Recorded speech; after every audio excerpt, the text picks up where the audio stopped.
The cinematic is so good. Little magpie. I missed you. We're gonna learn about Spiritborn, guys. Better druid Proud in 2 minutes. But now, I need you to give up. We're gonna learn all about the stuff that like a bunch of other people already knew about a week ago. Of course it's you! You monster!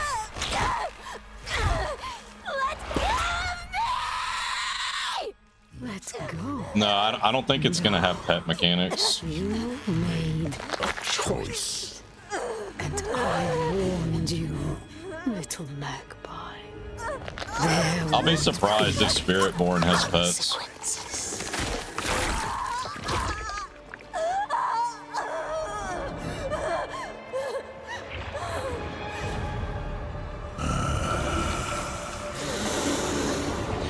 Yeah, and apparently this is like the toned down version.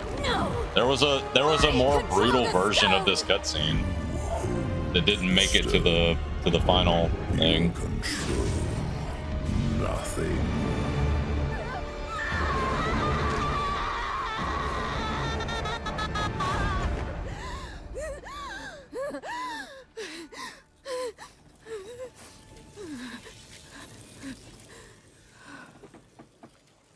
Maybe you're right. Maybe I could use some help. He did.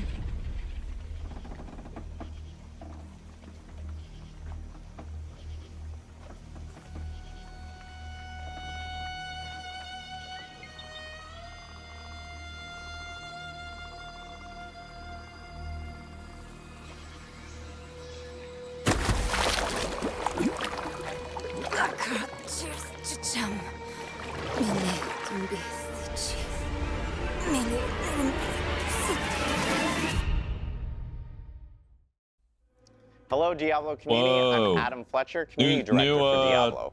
Welcome studio. to our Spiritborn showcase, where we're doing a deep dive for this all-new class coming to Diablo 4, which will include a series of interviews followed by Q&A from Twitch chat. I'm joined here today with game director Brent Gibson.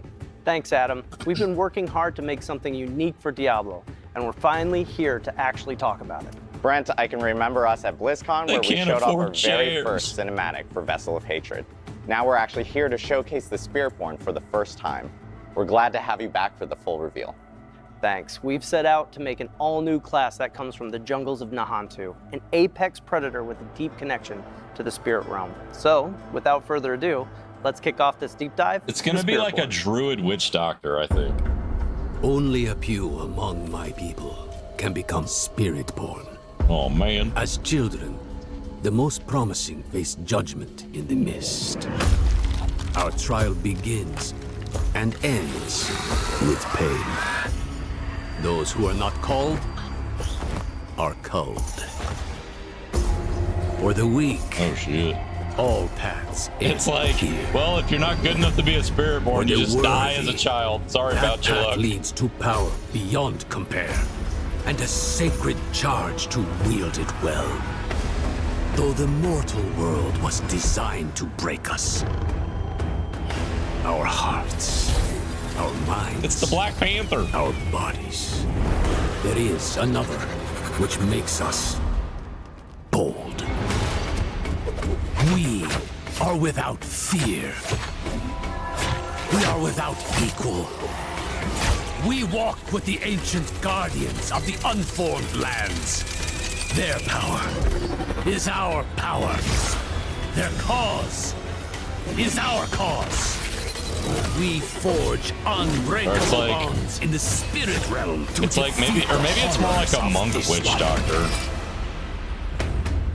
For we are Spiritborn. Maybe they do summon pets. Maybe they. Oh no.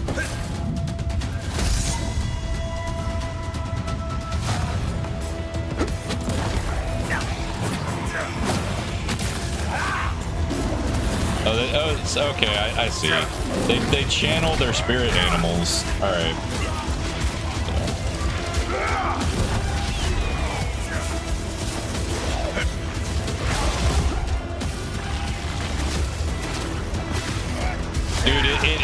It's totally a monk witch doctor.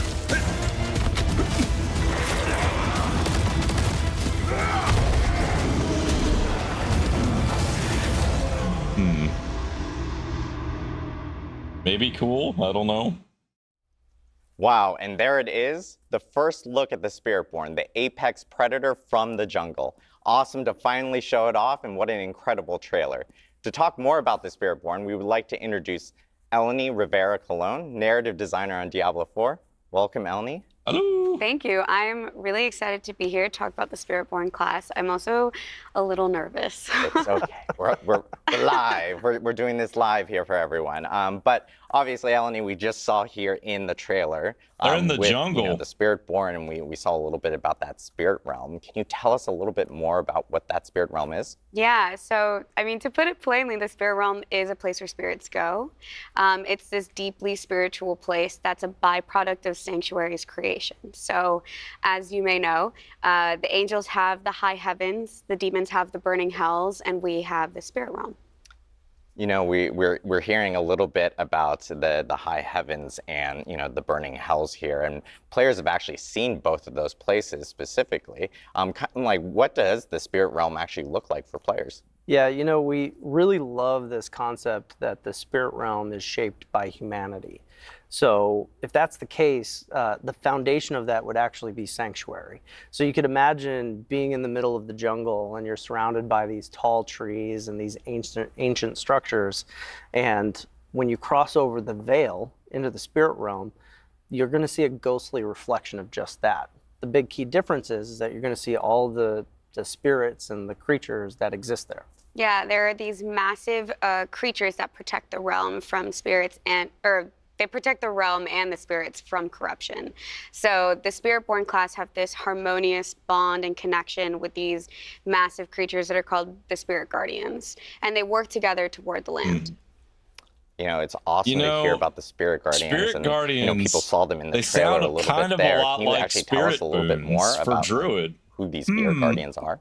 Yeah, so if the spirit realm is Crazy. shaped by humanity, we love the idea that the Guardians are formed from human belief. And so if you're trying to survive in the jungle and protection is a thing that you are pouring all of your belief, your hope into, that belief it's magical. It's got power in itself, and it can actually create a creature that represents that. It could represent protection. Yeah, so as Brent is saying, the Spirit Guardians are this complex creation of Sanctuary's creation along with this powerful human belief. And Spiritborns devote their entire lives strengthening this incredible bond because these Spirit Guardians are powerful. It's this idea, right, of what these gods look like. And so they can help protect both the realm and Nahantu. You know, we saw in the trailer and some of the gameplay, people were, you know, if you're playing the Spiritborn, you can actually summon one of these in there. Is that something you can do on demand? Like, how does that work? Yeah, you know, very early on in concepting, we saw this one piece of a simple warrior raising their staff above their head and this massive spirit creature forming behind them, and that really became the lightning rod to a lot of thought. Yeah, can we go back ideas. to I mean, we the knew dark what we mode wanted for the to presentation? do mechanically with the class, but that image really solidified that the idea of summoning a god into battle was really cool, and that actually became the cornerstone for a lot of our development from then on out.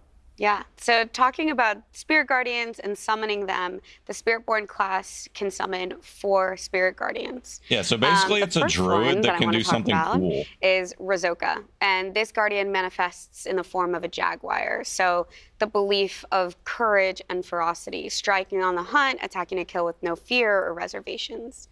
The second one is Balazan, appearing as this massive centipede. The belief is balance and persistence. So although some people might see it as fear, it represents harmony and balance, so the give and take of life.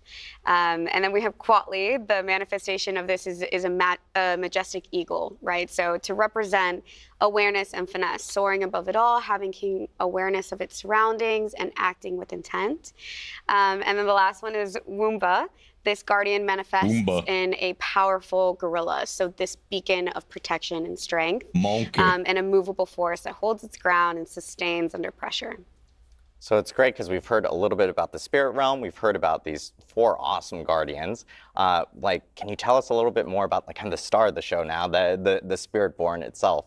Yeah, so I think before we really dive in, I want to talk about Akarat, who's really important with the Spiritborn and the Spirit Realm. For those who don't know, Akarat is this prophet that believed in the human experience and that it gives us this unique power. We have this light within us. And that light gives us the ability to question and to doubt and to challenge.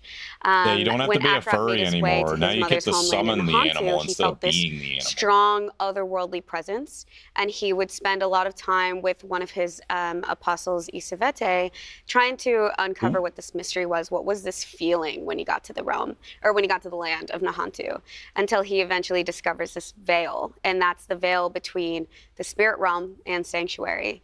And he realized that this was this untouched Spiritborn place summoned druids from neither angels fight or for them, demons. They yeah. had never really had any sort of influence there. So Akarat and his dedicant Isavete would spend a lot of time studying, and he would be the first person and living being to cross this veil.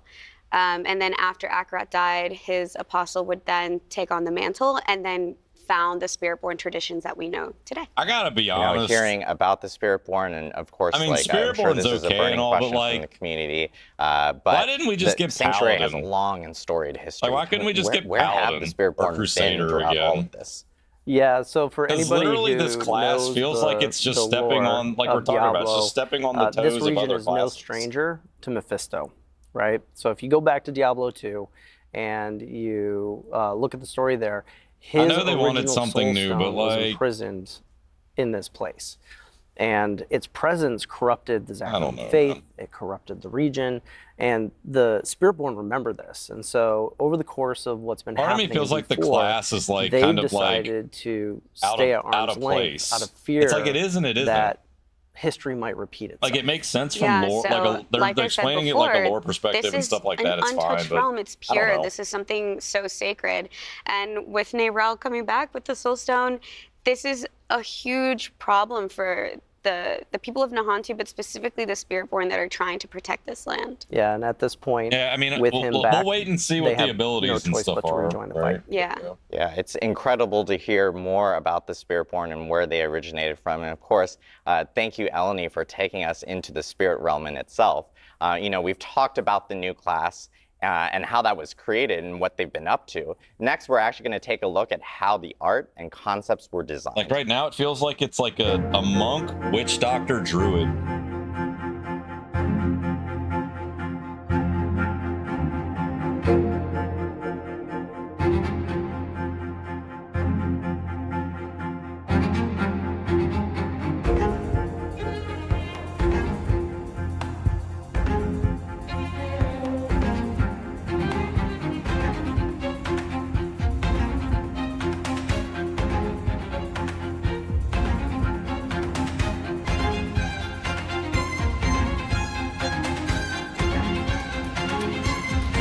But Adema, the problem is when you design a class like that, We are now joined by my blood it brother. doesn't do Art do director, anything. Nick Chilano, who is here to show of us its how the own. Spiritborn It just- visually came to be. You Nick, become thank like you for a joining us jack of today. all trades, Adam. I'm master really of none, excited and to then talk you about end the up Spiritborn like finally. a druid. I know, it's been a long time coming. been a long It time doesn't coming. do anything. Nick, will you tell us a little bit more about like how this class came to be, especially from the art side? Yeah, you know, first of all, like that trailer, like what an origin story for a Diablo class. Like you got to go into the jungle, you answer the call, or you're cold. Like it's pretty rock and roll, and on the art side, like we love that stuff. So I know I don't think know when you yet. go I'm back just to, like, saying what these are Eleni my and Brett were talking initial about, impressions. we really want to capture everything. These are we my just mentioned initial from a visual impressions and standpoint. reactions. So for us, and what it's I'm about thinking. trying to infuse the Hantu, the spirit realm, and a martial arts feel into the class. Brent mentioned that like kind of lightning rod moment. That's something that the art team really focuses on. When those moments happen, we really lock into that and start to do a lot of iteration. So like, you know, concept will start casting a really wide net, But when that happens, we really start to bring it in, and we start to really do a lot of concepts around that so that we can kind of get that tagline that the team needs, which is like creating the living, breathing embodiment of the spirit realm. Yeah, and it's really, after we get past that initial inspirational piece, we want to like drill down into finding that iconic piece. And so when you look at some of the imagery that we're showing today, you can see how we're taking that embodiment and we're bringing it into all of the iconic look of that character. We wanted a class that wouldn't necessarily wear armor to protect themselves, but rather become the guardian that they're all about. And so if you're into the Jaguar, you're wearing the Jaguar helm. Your markings are the spots and patterns that you would see on that creature. The way that you move through the jungle would also be a big part of that package. And then once we have that iconic look, we can actually roll it out to the rest of the team. Yeah, that's really the DNA of like where we start going. Like those iconic images drive the entire art department at that point. And that's our North Star. So we can move into things like, how do we get the Spirit Guardians on screen? How do they fit into the combat? If you think about the eagle, is the full eagle show up? Is it just feathers? How do we represent that? And how do we like ramp that up through our visuals so you can start with something, a little more on a certain scale and get to this like epic moment? We also want to explore, visually, like visual iconography at the same time. So while we're doing all that iteration and stuff with the iconic looks and the skills, I think really like what it boils down to is what is the identity of the class? I don't think this is a class for me, guys. And like, what is that visual footprint that they're going to take up on the screen? It's seeing all this. I'm not a martial arts concept type. art. Like shout out to our concept artists on concept the art team's team. amazing. Yeah, so good. Guy, like so. how do you guys actually take this from like concept now to actually building out the character from some of this concept art? Yeah, once we have alignment between the design direction I'll try that we the want to go, class. we understand kind of roughly mechanically Obviously, and from a design perspective where we want it to be and where we could want be it from cool. an art direction I don't know, we'll standpoint. see. We sit down with each department and we actually roll out the idea. We pitch them, and we're like, hey, this is what we're thinking, and really get them to understand where we're trying to head so that when they go off in their crafts and make the best work that they possibly can make, the sum of all the parts end up with a killer class like the Spiritborn. Collaboration's a big thing, and it really starts with the character art department. They take these like 2D images and bring them to life in 3D. They will start to figure out materials, the fine details of how our armor's crafted, to like big silhouette shapes. One of the interesting things about this class for is me, the biggest started part of to the expansion is recognize going to that, be like, seeing the how the helms, story the gauntlets, continues. the belts were really great places to like hone in on those like visual elements. And another nice thing is like the armor really started to kind of come into the space of being very functional and practical. You'll notice that like the legs are kind of Like open, I want to see where the body's story kinda goes. I want open. to see what they do It's for because already we're existing making a really classes, fast, how they agile expand class. on. So we want like, everything to kind of line existing up. classes, And stuff like like that. Brent said, like they don't need to be fully armored. They are protected by the Spirit Guardians. Their offense is their defense, and it shows when you play it. Speaking of fast and agile, we move to tech art. Tech art really is the team that will kind of find what our limits are and kind of allow us to break them a little bit. So they do a lot of range of motion tests. They're trying to figure out how we can get really dynamic poses, really dynamic lines of actions. And we want to push that because this class really needs us to kind of be in the spot where we're like kind of pushing the boundaries of what we've done normally. Yeah, it's awesome because like you guys mentioned like super like hypermobile class and so the apex predator in the jungle itself, like how do you put that towards something like animation now, like getting the character to move and kind of telegraphing that through that animation? Yeah, like one Bunny's of the key outfit elements is here like is that, making so sure she's that more we have a aerodynamic, combat obviously. archetype that's unique. So if you take a look at the original 5 classes, each one of them has a very distinct style. And so when we were thinking about the Spiritborn, we naturally went to martial arts. And what does that mean for the movement through the jungle? And actually, I feel like we found a really good pairing there. Yeah, like the animation team, like they went crazy with reference. They were looking at Muay Thai, Taekwondo, kickboxing, boxing, karate. There was a stunt woman that did these amazing like reference materials that we saw. Like, And sir, the why really are you interesting thing swinging here this is weapon we're near not our trying computers? just mimic a martial arts style. We're really trying to find the best pieces of them and seeing where they fit. How can we manipulate them? How can we rearrange them in ways that make a really unique and interesting fighting style for the Spiritborn? Once the animation team has that, and like they, again, they have a wide range of options that they're looking at, they start to figure out like where it fits for each Guardian. So, for example, the Gorilla is blunt force, lots of strength. The Jaguar is cleaves, multi-hit combos, aggression. The Centipede is like open palm strikes for applying poisons and unearthing things from the ground. And the Eagle is about really precision movements and repositioning on the battlefield. So like they nailed it when it came to that. Honestly, it's like the combination of all the things that we put together. We'd been talking about, it's like we've almost invented our own martial arts style for Diablo. And we'd been talking about this the last few days with all the people that we've met with. And they actually said, hey, does it have a name? And currently it doesn't. So like for those of you at home, if you got ideas. Check out the Spiritborn gameplay and like, if you have names, suggestions. We'll call it Druid Foo. Exactly, we're all ears. That's right. Well, we've heard about, concept, and we've heard about character art, tech art, and now we've just heard about animation. I always call it kind of like the frosting on the cake, and that is kind of VFX, and that makes everything kind of pop a little bit. How does VFX actually play into something like the Spiritborn? Yeah, at this point, VFX is really they're an amazing bridge between like gameplay and the visuals of the game. And they had a really important lift, which was to try to figure out like, how do we represent like the spirit realm and these like elemental spirit guardians like together? What is that fantasy? What is that let's story talk to the telling? guy So that designs Eleni the mentioned earlier Mephisto that, fight. like, there's this veil, I want to know right? how hard So we it needed to is to understand make like, how a do you green get room the with Jaguar, a green for floor and example, have to, like, green come ground through this effects veil, from show the up in boss Sanctuary, that are and trying to exit through the veil. one-shot me? Because So I'm visually, imagining we're the looking at, Lilith like, fight just green. what is the spirit realm? Right? So we have this like kind of bluish-white mist. They come in through the veil. That bluish-white mist kind of like trails off of them. They become physical. The Jaguar's now engulfed in flames. This spirit guardian.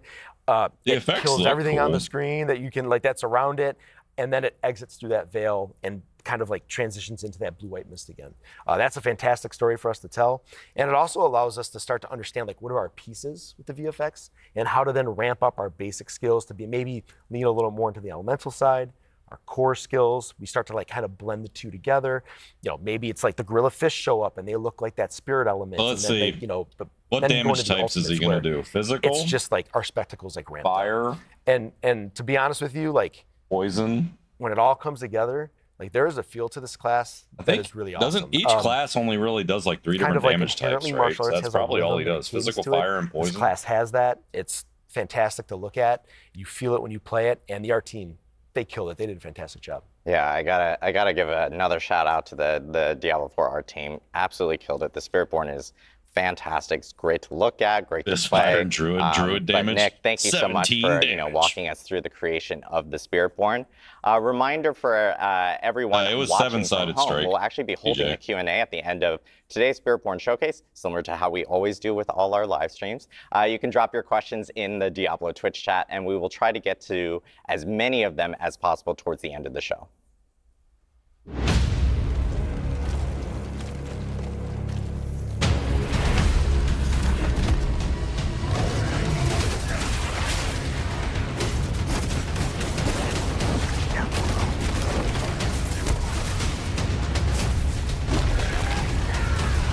See, it's different because Spiritborn has a millipede, not a snake, right? It's different. And a jaguar instead We've of heard a the wolf. lore, we've seen And the a gorilla art. instead Now let's of get a- ready to talk about some gameplay. I know a lot of Let's people say are there's- excited a to hear deer. more about how this class actually plays. So next up, we have It's Bjorn smart- Mikkelsen, it's a class smart designer, Morian. on stage to talk about the gameplay for the Spiritborn. Bjorn is actually here to tell us Bjorn. more about the Spiritborn's overall class kit Hello. and design. And later on, we'll get into some itemization, which I know every fan wants to hear about because itemization is, of course, incredible, especially within Diablo. Bjorn, welcome. Thanks for having me. I know Bjorn will be a fan favorite here because Yeah, he's absolutely going to will. walk us through all the skills and the gameplay for how it works. So All Bjorn, the skills? can you kick us off and tell us, a little bit All of about them? this new class? Absolutely. So yeah, just like high level, like what is this class? Excellent question. What the fuck so is it? basically what Spiritborn are, they are these jungle warriors who are empowered by the spirits. They're sort of this dexterity-focused class and sort of masters of martial arts and hand-to-hand combat.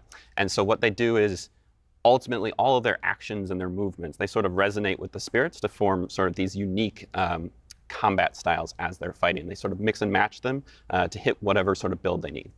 Awesome. So like if you are a current Diablo player right now, or like let's say I'm a current Diablo player, which I am, I play a lot of Rogue or Barb, like where would you kind of place the speed and aggression of Actually, the Druids don't use the Spirit Realm. Spiritborn's definitely The probably Spirit Boons are more like their spirit animal that they are like it's got multiple gap attuned closers to built and into its closely basic attacks. related It's got to. several movement skills, very high damage on those, as well as several ways to upgrade its evade skill as well. It's all about kind of like getting on a target, sticking to it, and killing it. Awesome. I know we had footage earlier of like, you know, within the trailer of players actually being able, and we talked about this earlier, players being able to actually summon in these spirit guardians. So can you like just summon a giant jaguar into battle or anything like that? Yeah, absolutely. Yeah, kind of in addition to being these master martial artists, because they're empowered by these spirits, you'll see parts of the spirits, but then ultimately with the ultimates, the spirits themselves will show up on the battlefield and they'll empower you and deal damage. And it's really the core of the fantasy, right? Like if we talk about power fantasies, summoning the god into battle is the power fantasy for this class. And one of the things that I really liked about that is that See, we were that's getting a the bunch of feedback difference. early on These about guys making just ultimates more summon the meaningful, god into battle. and The we were druid actually able to do becomes that the with this god. class ground up. Awesome. I know people are probably dying to know, like, okay, let's jump into some Spirit Guardians. So I think this is a great opportunity. Maybe we should start off with like the Jaguar being the first one. Bjorn, do you want to take us through the Jaguar itself? Sure. Yeah, starting off, Jaguar is a great one. Jaguar is, as we've kind of touched on before, it is sort of this manifestation of just like the hunter. It's exhilaration, it's violence, it's aggression. It's attacking repeatedly, kind of just constant pressure. As Like it's going. this is Monk. It's got these ramping Like mechanics this to it. this is straight up D3 Monk. What's happening on the screen right now? The way we've kind of translated this, its primary focus is attack speed, and it chases that through a new keyword and mechanic that we call ferocity. This is a stacking buff that it can generate This area looks via cool. Jaguar skills that will increase the attack I like the way speed of this all of area its skills, is. but it will also enhance other Jaguar skills so you can use them more often, reduce their cooldowns, that sort of thing.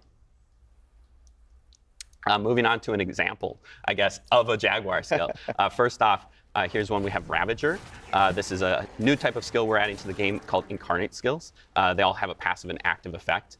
This one allows you to maintain your ferocity at just like a minimum level, so you're all just like a little bit fast. But then when you activate it, you kind of go full Jaguar mode.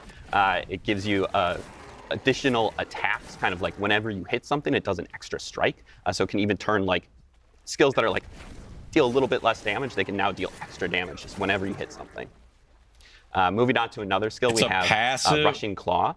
It's this a one is passive the Jaguar's that kind you of can primary activate. mobility skill. So it's like- it I'll will talk- dash I'll through a talk about target it and later. slash everything along the way.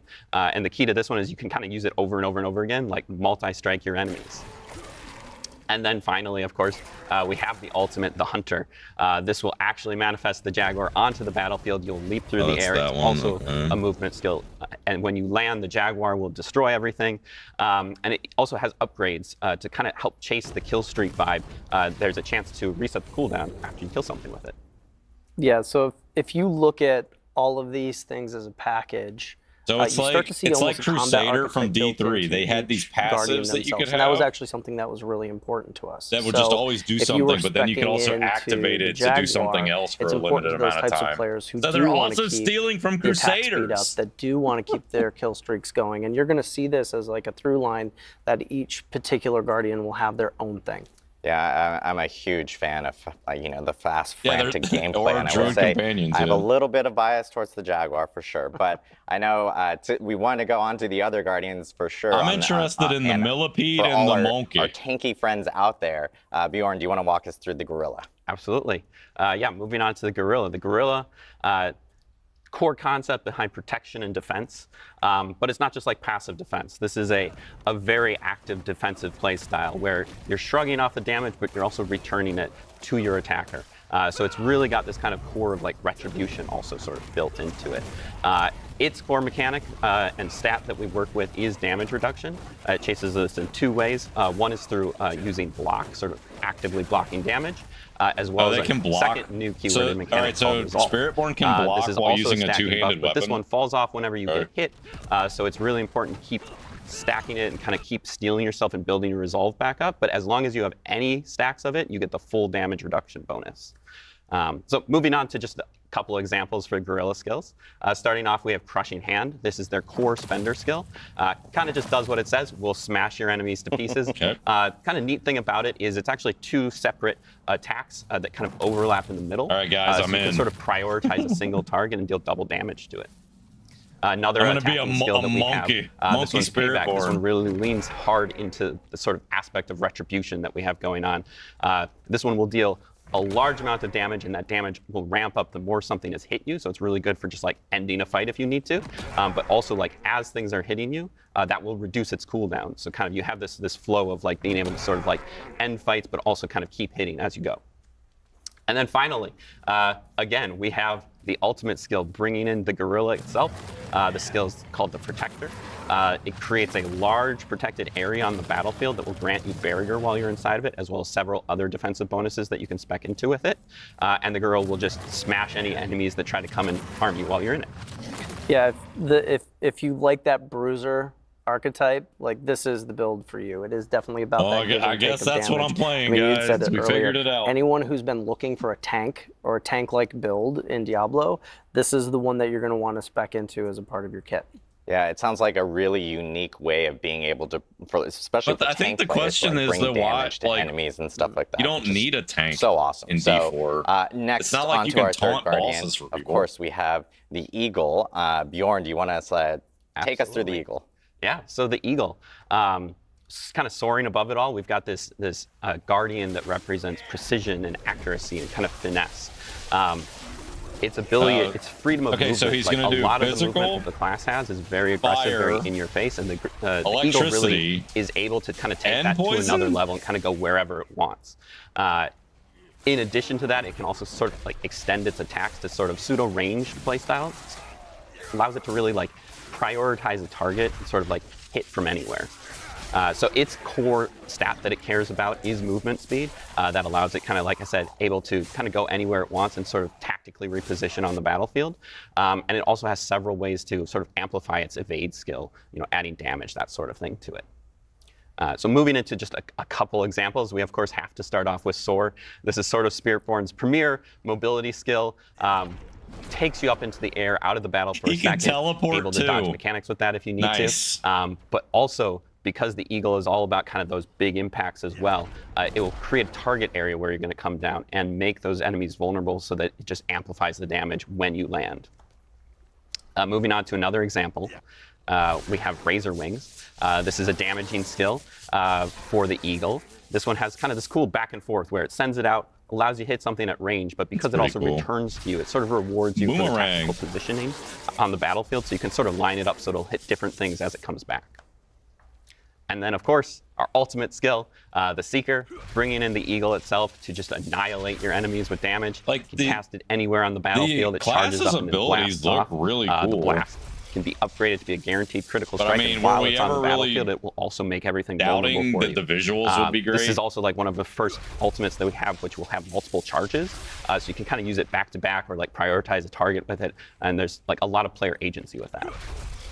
Yeah, this is really for that tactical player, where positioning is super important. You don't necessarily want to be constantly in the fray, so you still want to. Seems like all of the ultimates are concentrated to like a circular area so far. So it's like, but you can do I it guess by you going better in hope and that then the you can ball get right stays back there when you out. So do it. for those players who really like that tactical positioning, that's what the Eagle is for. Yeah, it seems like the Eagle gives you that extra freedom of in mobility, so you can kind of move in and out, especially with things like Soar, which is sick to see for sure. It's one of my It's so favorites. unique for Diablo 4 for sure on that end. Last but not least, of course, this is probably our most unique Spirit Guardian, and probably one that I'm sure a lot of people are like looking at and going like, oh, this has got to be crazy, and that is the Centipede. So Bjorn, how's the Centipede play out? Yeah, so moving to the Centipede. The Centipede's very unique. It represents this sort of abstract concept of the cycle of life and death, and the way we've kind of chosen to interpret that is that it's sort of this epicenter of attrition. I actually but really it's like also the idea of this really one. about just kind Not of that like it's a centipede, but like the poison stuff. endless or inescapable sort of persistence, and that's like really bad for your enemies, but kind of really good for you. So its core mechanics that it works with that persistence is damage over time, poisoning, crowd controls, that sort of thing, but then it uses those things to sort of empower and sustain itself. So also like leeching life and that sort of thing back to you, sort of draining your enemies as you kill them. So moving on to just a quick example, Stinger is our core skill for the centipede. This one does a large amount of damage in a small area in front of you, but the sort of interesting thing about it is that that damage will also echo out to any nearby poisoned enemies. So it kind of has this adaptive, like dynamic range that it has, sort of depending on like how much you've been spreading your poisons around the field. So it can like basically like hit the whole screen if you really want to. Another skill example that we have would be Scourge. Scourge kind of takes that sort of like oppressive control that the centipede has, and it will fear and it will slow and poison enemies and sort of disrupt any kind of like strategies they might have going on, and just sort of allow you to turn the tables on them. 100%. This is Witch Doctor shit. And then finally, we have the ultimate skill, bringing in the centipede itself onto the battlefield. This is the Devourer. Poison laser beams, globs of poison everywhere. Just the centipede kind of wrecking the entire battlefield. It's got upgrades which will also allow it to instantly execute enemies who have been fully poisoned, sort of helping the cycle of life and death to speed up a little bit there. Yeah, this is clearly our most Diablo Guardian that we have. It's becoming a fan favorite very quickly. I think I want to play that people one. People who've gotten a hands-on with it Monkey. have a lot to say about it. But the cool thing about this one is we took on a really unique design challenge. Like, how do you take a concept of damage over time, dealing damage, regenerating life, and make that kind of the core of an entire archetype? I thought you guys did a fantastic job at getting it there. For those type A players who really want to manipulate the field and keep that damage up and keep that resilience going, this is definitely that class for you. Yeah, I have to call out.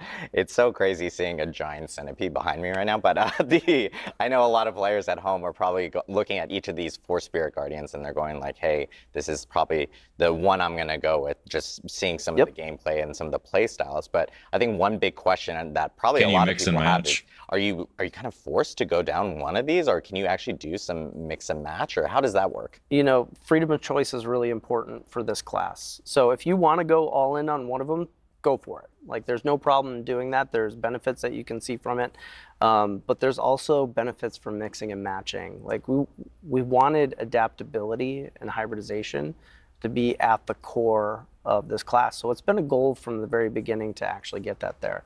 So when you get hands-on with this, like, you're going to want to experiment. We want you to experiment. We know that there's going to be many builds that are very emergent.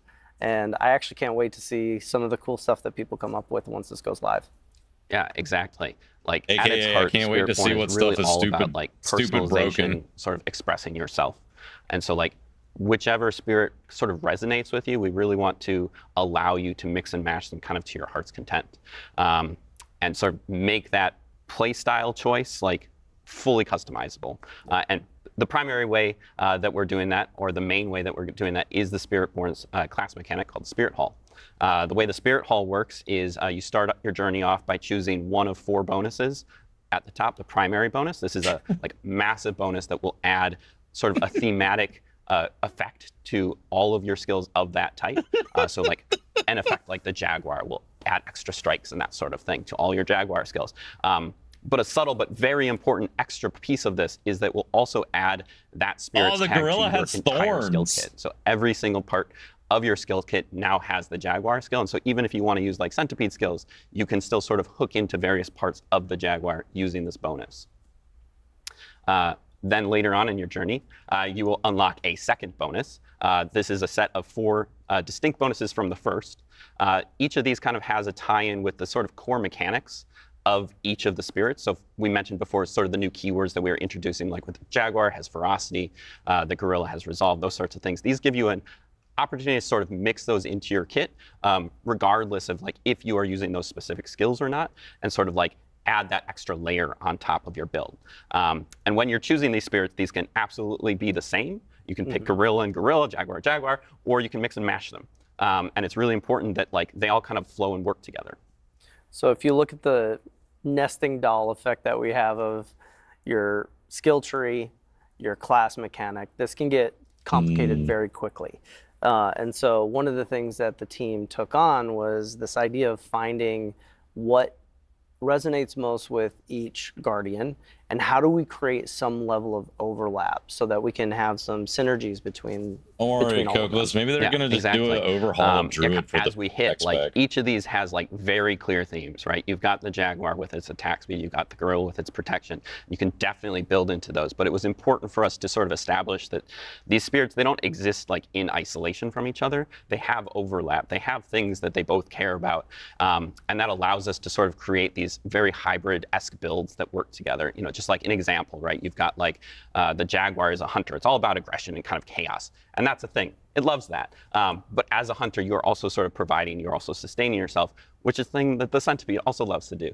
And so they both care about healing, and they both have like different hooks that they can do for that. And so you can really like, if you're looking to get more healing into your build, you can add some centipede, you can add some jaguar, mix them together, you can make an entire build about healing that is centipede and jaguar. These aren't like prescribing ways to build, but they're more so just like they're overlapping stats that allow them to sort of communicate with each other. So just a couple examples. We have, for instance, if you want to build like the gorilla, gorilla's a lot of protection, jaguar's a lot of sort of chaotic, constant damage. So when you mix those two together, you get this sort of like semi-tanky brawler. Show me the who just kinda gorilla goes toe-to-toe centipede. with anything. And they sort of like dip into the stat of dodge, because dodge is a little bit inherently a slightly more RNG, a little bit more chaotic, kind of jaguar, but it also kind of has that damage mitigation. And that so you evade kind of looked really combine them cool. together, and you have this very like retribution, but also fast-paced playstyle. Another example would be potentially if we think about like the centipede and the eagle. The centipede's all about sort of debilitating your enemies and like making them weaker, and the eagle's all about like kind of finding those weak points and like getting these high damage, you know, bursts off. So when you add those two together, they both care about vulnerable and sort of like turning the tables on all of your enemies. And so adding that together kind of creates this character that's sort of just able to like prioritize a target, weaken it, and then just like cull it from the battlefield. Yeah, it's. I'm so glad Bjorn brought all these like really good examples for us. He's got a lot of footage for us to go through. It's awesome to see all these skills and how they work with the actual Spirit Guardians. And of course, the big popular topic that comes with every single class is itemization. And I know we have a lot to talk about with legendary aspects and some uniques as well. So Bjorn, Brent, like how does itemization work with Spiritborn? Yeah, we all know that itemization is the heart of the game, right? And as we've been moving through our itemization journey with this game, we've had a really great opportunity to fold in all the feedback and how that applies to the Spiritborn as we've been developing. And one of the cool things that we did was took the opportunity to actually lean into the things that you get from items and see how they build into the spirit's abilities themselves. So we're going to show a few examples of that. Now, this is just the tip of the iceberg. There's a lot of really cool stuff coming, but we thought we'd do a really quick breakdown and show you what that looks like. Yeah, so just hitting a couple examples, you know, we have added this large suite of Spiritborn legendaries and uniques to the game. But just to break down kind of some of our thoughts as we were working with them, sort of the types of legendaries you can expect to see. You know, one example, as we were just speaking about sort of these hybridization things, there's a lot of different stats in our game and sort of making them work together, not just like work together, but like be cool together. So we kind of have this category of items that will sort of interweave a couple of different stats. Secondly, we have our power augmentation legendaries. These just kind of let you take like your favorite skill and ascend it to its final form and just kind of like go crazy with it. And then thirdly, we have sub-powers. These are sort of things like, we think of them like rogue grenades, barbarian dust devils. These are sort of things you can sort of build around. There's no gem sort of almost tab, like DJ. skills, but they don't you exist collect in gem your skill tree fragments as and you things can put on your craft bar. gems. And then finally, we have our unique items, which are there to enable you to sort of make the craziest builds you can think of. So moving on to a couple examples, just kind of one for each real quick. We have Tormentors. This is an example of a hybridization legendary. This one interweaves poisoning and thorns together kind of in an interesting way that will allow you to apply your thorns, you know, in a different way than just like having something hit you all the time. Great. You can probably see the connection. Gorilla, centipede, they'll love this sort of thing. Moving on to an example of a power augmentation, we have Bristling Vengeance. This takes the payback seal that we kind of hit on before. Usually it's like a smaller AoE like right in front of you that just hits one enemy, but this one really allows it to sort of like extend its range, hit multiple enemies, as well as apply your thorns over an area. And then thirdly, we have an example of one of our sub-powers. This one's called a Pestilent Swarm. No. The cool thing that we're kind of trying to out with each of our sub-powers is there are multiple legendaries for them, and they sort of allow you to customize how they work. So there's like one that'll let your Pestilent Swarm like poison enemies, one that'll make it spiral, one that'll even make it orbit. You can sort of like combine those, like you can have it orbit and spiral, or poison. You can just have it shoot off, kind of whatever works for your build. We really want people to be able to experiment and play with those sub-powers. And then just a couple of teasers, some of our uniques.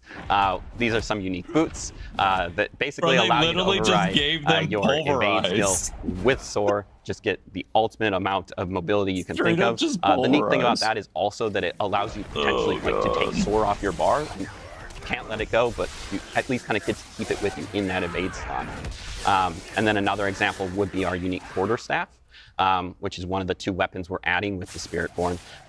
This one sort of allows you to ramp up your basic attacks. Spiritborn's basic attacks are a little bit special. They're kind of really cool. They're these 3-hit combos, and each third hit does like a special thing.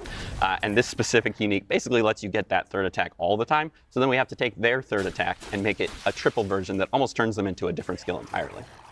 Yeah, this is awesome. Seeing all the couple of examples of uniques. As Brent mentioned, this is just kind of like the tip. I don't know if you guys noticed, but that quarterstaff had a 40% block chance attached to it. Being able to use Soar as an evade is absolutely amazing. But I want to give a huge thanks to Bjorn for walking us through all the they the literally skills gave associated with the Gorilla, Spirit Guardians, and of course the itemization across the whole entire class. We will actually have an extensive look for the entire community after the show on our blog. It will provide a great amount of detailed mention here immediately following the stream, so you can check it out and do a deeper dive with the Spiritborn yourself. Now we're going to bring back everyone to get into our Q&A for all things Spiritborn. Oh, man. I feel so bad for Druids. Dude, they've got to do like some crazy Druid stuff for the expansion. I feel so bad for Druids, man.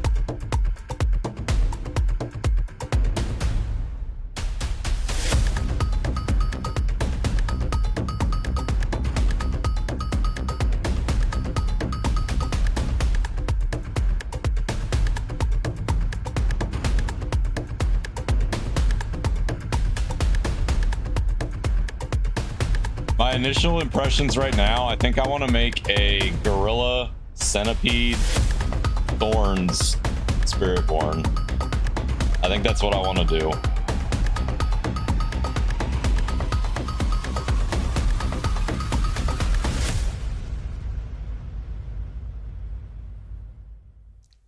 Now we're ready for our community Q&A, where we'll answer your burning questions for all things Spiritborn. If you have questions, again, please drop them in Twitch chat, and we'll try to get through as many as possible through the whole entire Q&A process. Thank you guys for joining us. We did some musical chairs to get everyone back up here during that quick little interstitial. I know as questions are coming up, one big question that everyone always asks, and I know we've probably seen it a million times in chat already, is like, hey, we have the Spiritborn. This is a brand new class. Why not something like a class from a prior game, like a paladin or something from yeah, right where's out my of the gate, paladin? right out of the gate. You know, when we started off, one of the key things that were really important to us was to make sure that the class came from the place that we were going. We also knew that, that we makes did a really sense. good job at revisiting classic archetypes like the Barbarian and the Necro. And so we were in this position where doing something new was a great opportunity. It was something that allowed us to inject. It gave us the opportunity to make Jungle Druid. And going after the Spiritborn was a wider palette to play with. And so making sure that we were building something from the ground up from Nahantu was really the driving factor of this, and we're very proud of where we landed at today. Awesome. Another question that this is everyone. This is the first time you guys are expanding. This is everyone's favorite moment where I butcher Twitch names like no other. But Arcphoenix asks, wait, the lore, like where have the Spiritborn been in D3, D2? Why are they not fighting Mephisto themselves? Yeah, I mean, we talked about it before. Like this is a religion that has been building up over time. They're a little more secluded, and really one of the things that we looked at is like the early exploration of Akarat, right? Yeah. Like there wasn't much development that was going in, so that was like a new frontier for us to work with. Yeah, and in general, the Spiritborn, which you'll notice when you do play the game, they That'll are be the very third scattered expansion, throughout Rod. Nahantu. It's not like they have this massive presence where you We gotta walk in get and you're like, there through they Mephisto are. You know, and Bale it's like first. a little different than that. They're hidden, they're in the jungle, and they don't necessarily want to be seen. And this has sort of been the idea this entire time. It takes a lot of devotion to be a Spiritborn. This isn't something that you can hop in and out of. So when we talk about being a Spiritborn, these are people who have devoted their entire lives to be doing this one thing, and that's what they're doing in Nahantu. They're not exploring really. I know we've actually gotten a few questions about this specifically. This is a pretty good question for Bjorn and Nick, because a lot of people have noticed, like, hey, quarterstaff and new weapons. Like, what are the new weapon types for Spiritborn specifically? Sure. Yeah, Spiritborn's bringing 2 new weapons with it. First off, we have the glaive, kind of its premier weapon that you see in all the key art. That's really the weapon for like a hunter. It's great for like taking down priority enemies. It's got built-in elite damage, that sort of thing. And then the second weapon we're adding is the quarterstaff. This is a faster weapon that they can use to even sort of like add like block chance and that sort of thing to it. So it's almost like a little bit of a pseudo defensive weapon, but it's also got very high attack speed. Yeah, from a fantasy standpoint, it was really cool to like try to create weapons that made sense for, again, like Brent mentioned, like where the class is from. So like, you know, a glaive makes a lot of sense for like cutting through the jungle, you know, being an aggressive weapon, being an attack-based weapon. The quarterstaff is really cool because it's like, you could imagine like, how do they train with this? They probably found like really strong branches from like trees that were really important to them, and they start to like train with that, and eventually they kind of start to perfect that craft and that bow staff. So there's a lot of really cool fantasy that we can like, the art team can really dig into. It also looks cool. Yeah. Like just to be frank, like if we're talking about a martial arts class, like having the bow staff or the glaive to like really extend some of those key poses that we got with the martial arts stuff that we put into the game. I mean, it looks really good. Yeah, it's awesome to see like new weapons. So I'm assuming that means they can't use like a main hand, offhand. Another question that we have here. This is from either a glaive or a staff. 351. Easy name. Question, what's the difference between the Spiritborn and the Druid class? The Druid class currently has bonds with like the stag, shit, here the we wolf, go. the eagle, and the Hit 'em snake. with it. Like what's kind of the changes between that and something like the Spiritborn? Yeah, I mean, when it comes to the Spiritborn, you're not necessarily turning into this animal that we're talking about. This is a spirit guardian that like, lives in the spirit realm, and you're channeling this spirit guardian. And the manifestation that we're talking about is what comes out. So when we talk about like ferocity or something, that's something that you see in the jungle, right? So you have this jaguar that's recognizable, and that's this manifestation. It's the best way to show that. So if we had a different belief, then it would manifest in a different way. Versus the druid, you sort of really encompass the entire animal. And you see that in the gameplay quite a bit, where I think, Nick, you were mentioning before, where it's like, yeah, I have this bond with the centipede. When I call him in, I call the centipede in to deal with this side of the combat, and then I go off and I start managing the other side of the combat. So you really see this like combat partnership between the Guardians and the Spiritborn, which is incredibly unique. We got a question here from Kat the Dewey. They're asking, we've seen 4 Spirit Guardians. Are there other Spirit Guardians that were considered potentially? Yeah, look, I'll spill the beans. I'll talk about it. You know, when we're choosing the spirits, we played around with a lot of concepts. Super abstract stuff that weren't animal-based. We talked about, okay, if I'm from the jungle, these things would probably represent things I know, which brought us to animals. And when we think about protection and strength, we originally had some conversations around an elephant, Like, what does an elephant mean? If there's a animal that represents like family and protection the most, the elephant is one of those. The gorilla was also being talked about at the same time, and they mean the same thing. So when we looked at them side by side, that really came Rhinos down to, don't like, which live one in can the convey jungle, best powers, dummy. what gives you the right movement and visuals that you would need for the power set itself.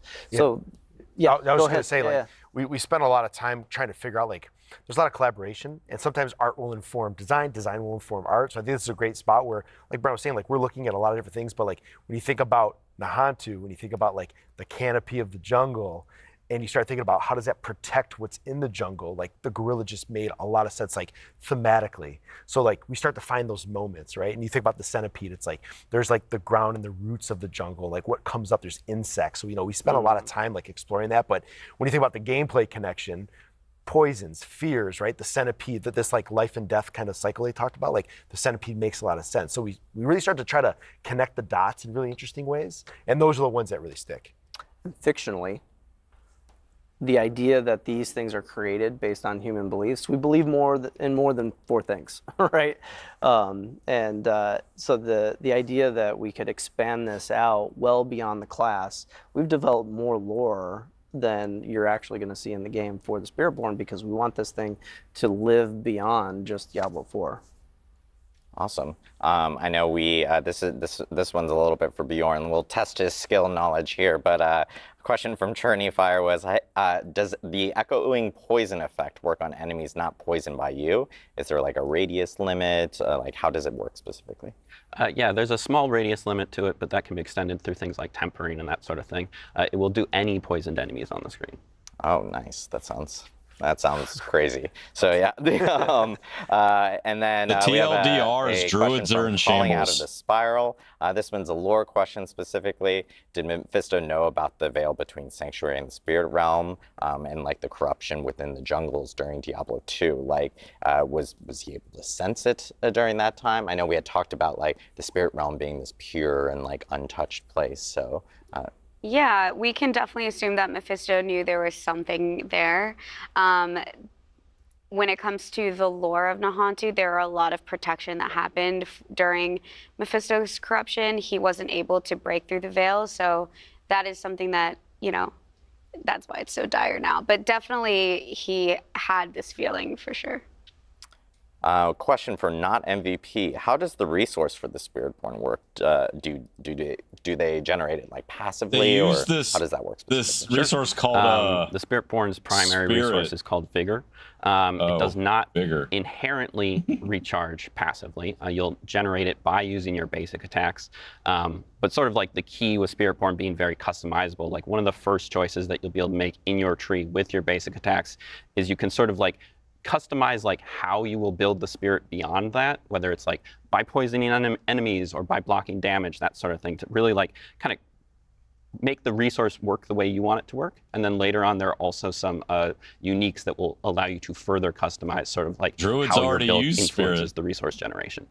Awesome. I know people, we just talked about the weapons and stuff, and there's like follow-up questions of like, are the Spiritborn only using two-handed weapons for this class? Yes. The short answer. Yes. They are. The other question that we're getting is, is there like a special quest for before you can actually start a Spiritborn or create a Spiritborn? Are there quests that are maybe specific to the class itself? Yeah, well, we're going to definitely be introducing the class mechanic similarly to the way that we introduced it with the other classes. As far as the beginning of the story is concerned, you know, we really want to jump straight into continuing the chapter of hatred, right? Like what happened when Nayrel left. We want to jump right into it, get right back into the story, and so we're going to pick up from the perspective where Nayrel left off. Awesome. That was a question from Agar. I forgot to throw out the name. I do want to give people shout-outs when they do actually ask the names. The Grim Knot asks, does the Spiritborn have ties maybe with the Witch Doctor in any type of way from Diablo 3? Not at all. When Brent is talking about creating something new, that's what we wanted to do with the Spiritborn. that also meant So what really happened to the diving witch into lore doctors? and Where'd they figuring go? out a separation for freshness. We wanted to still bring in things that were familiar from D2 and just lore in general that we know about, but when it comes to the Spiritborn class and the traditions of the Spiritborn, they're very new. You get a chance to explore it in the game, and you'll see that they're very different. Awesome. Azeron Blood Moon asks, how much is the monk inspired into the gameplay of the Yeah, Spiritborn? good question. Yeah, You know, there we it's go. we always look back Because it and we can is. It's a find, monk. like, It's lot a of monk reference, or we druid. could be inspired by things we've made, but I think when you play the class, you'll see it's extremely different. Oh, okay. Good.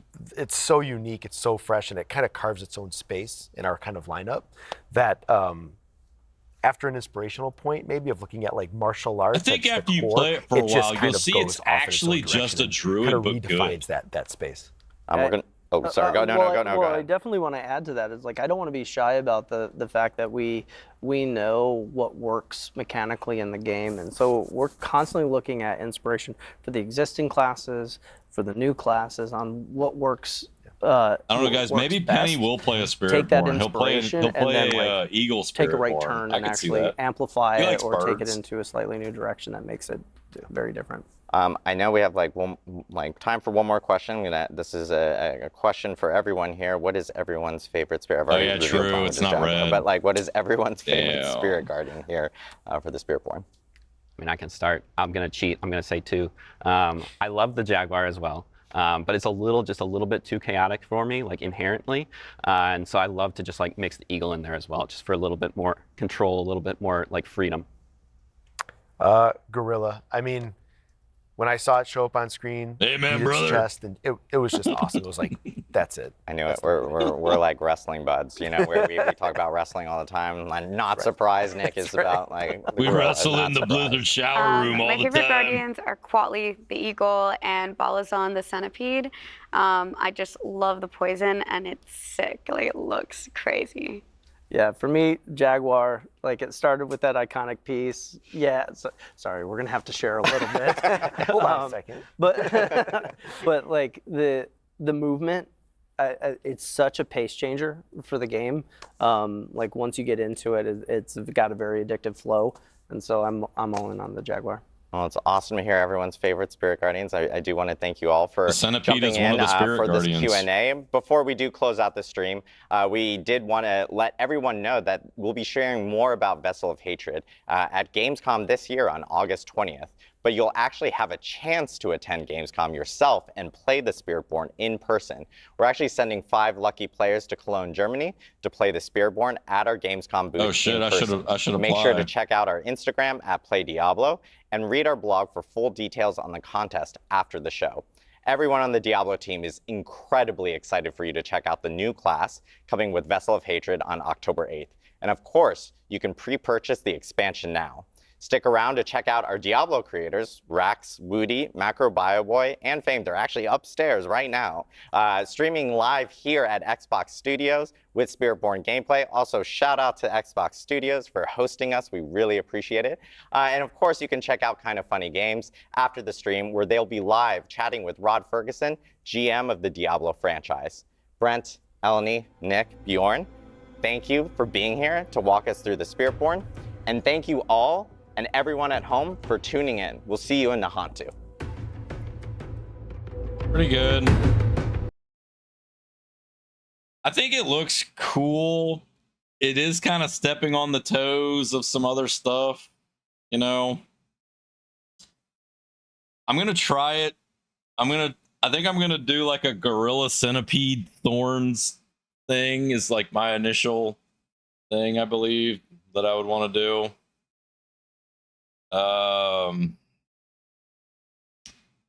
Yeah, I don't know. We'll just have to wait and see, guys. But I still feel really bad for druids. Hopefully they do something to like, I mean, maybe they'll do something to, you know, fix druids in the meantime. Like maybe they'll give them something. I don't know. They're gonna need something. Yeah, class looks cool, area looks cool, skills look cool. We'll give it a shot when it comes out. Why not?